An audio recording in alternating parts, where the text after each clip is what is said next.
N'avez-vous pas rêvé un jour de présenter votre start-up, de présenter le lancement d'un nouveau produit à la manière de Steve Jobs? Vous avez peut-être le produit, mais savez-vous vraiment en parler?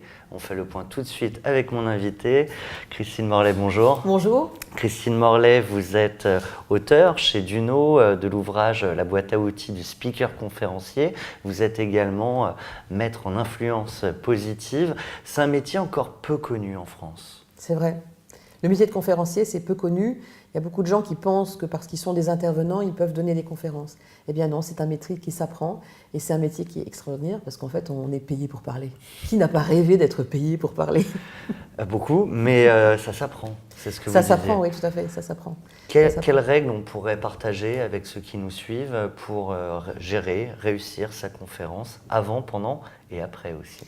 Alors le avant, c'est bien sûr réfléchir à ce qu'on souhaite que les gens retiennent, parce que les personnes font des exposés où il y a tellement de générosité que c'est absolument indigeste et que du coup on ne retient rien. Donc c'est vraiment important de définir le point clé qu'on veut que les gens retiennent. Pas celui que vous voulez dire, celui que vous voulez qu'ils retiennent. Ensuite, qu'est-ce qu'on veut qu'ils ressentent? Parce que les gens vont oublier tout ou partie de ce que vous leur dites, mais ils ne vont jamais oublier ce que vous leur avez fait ressentir.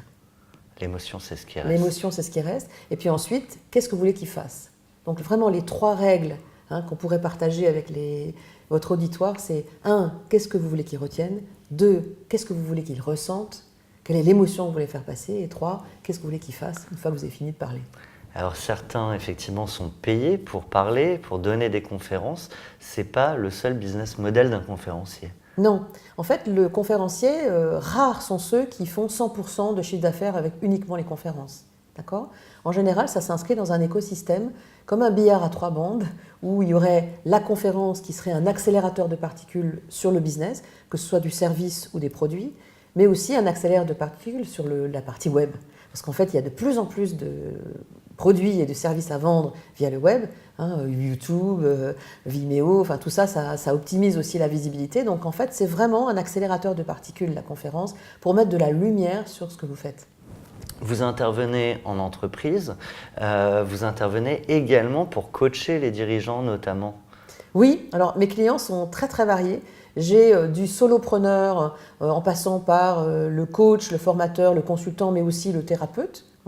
Le nutritionniste, par exemple, qui reçoit des patients dans son cabinet, il veut aussi mettre de la lumière sur ce qu'il fait, donc il vient aussi se faire coacher.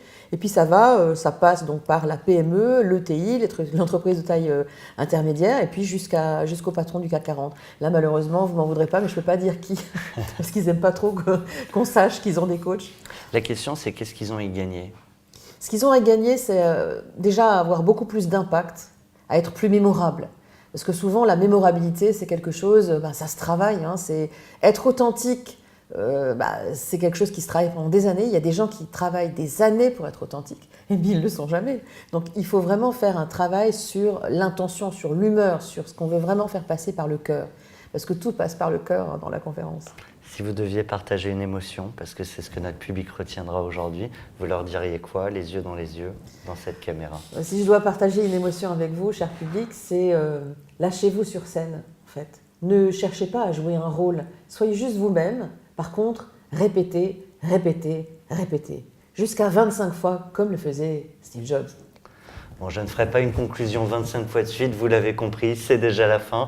Un grand merci à vous, Christine Morlet. Merci à vous de m'avoir invité. C'est un plaisir et quant à vous, on se retrouve dès la semaine prochaine. Merci à tous.